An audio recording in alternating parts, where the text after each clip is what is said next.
Alis ka na ba? Babalik ka na sa asawa mo. You know the drill. And that's what I hate about this. Ang saya-saya nating magkasama. Tapos bigla malulungkot tayo. Dahil kailangan nating bumalik sa totoong buhay natin. Minsan naisip ko, hanggang kailan ba tayo ganito? Hanggat nakukuha natin sa isa't isa ang saya na hinahanap natin.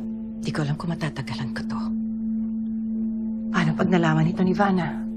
You know I can't let you go, my sweet baby girl. At alam ko na ayaw mo rin ako mawala. You know what I feel. You make me happy. Pero minsan, naguguluhan ako dahil alam kong may nasasaktang ibang tao.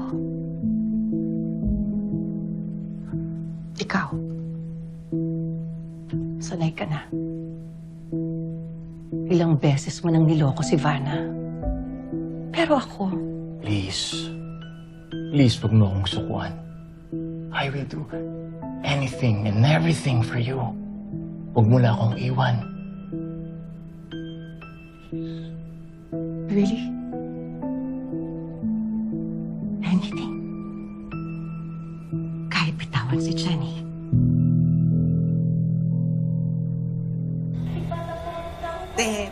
Bawi ka talaga. Gustong-gusto lang yung kanta mo. Tita. Oo nga. Kasi naman, tago sa puso talaga yung kinanta mo. Yung sinulat mo talaga, ramdam na ramdam. Maiyak na rin ako.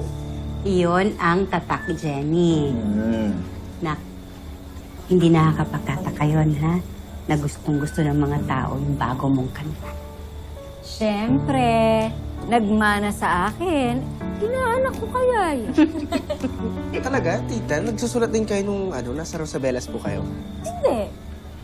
Pero galing naman sa puso yung pagkanta ng mga songs. Parang si Jenny, galing sa puso ang mga ginagawa niya.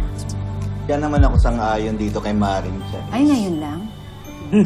Alam mo, bebe ko, tama ang pagpapalaki natin dito kay Jenny. Thank you po sa inyong lahat.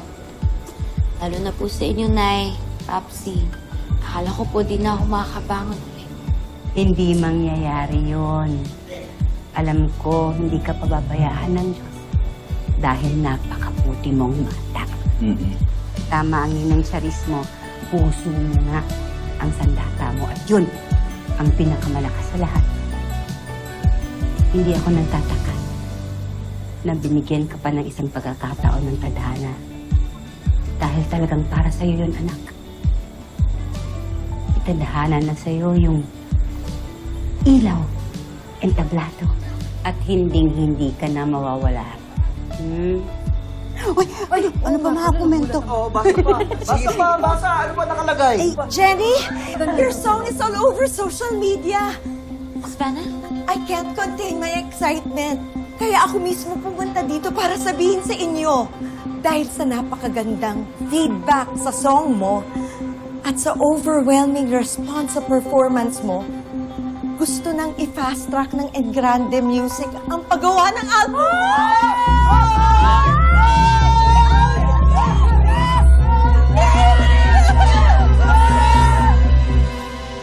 Akala ko ba gagawin mo ang lahat?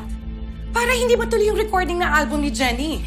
Tapos ngayon, minamadali niyo pa? There's nothing I can do about it. Maganda ang naging response sa performance niya doon sa event ng BGYO, kaya mas lalong minamadali ng management. But you're the owner. Ikaw ang Engrande. Magagawan mo ng paraan. Pwede mo itapon yung idea na yun. Kapag ginawa ko yan, mas lalong makakahalata ang lahat. Lalong-lalo na si Vanna. So mas importante sa'yo si Vanna kesa sa akin. This is business. Walang kinalaman si Vanna rito. Wait, you know what? Makita na natin sa favorite meeting place natin mamaya. Freddie, please. Kung importante talaga ako sa'yo, approve it. Gawan mo ng paraan. Huwag mo namang hayaan na matabunan ni Jenny si Megan.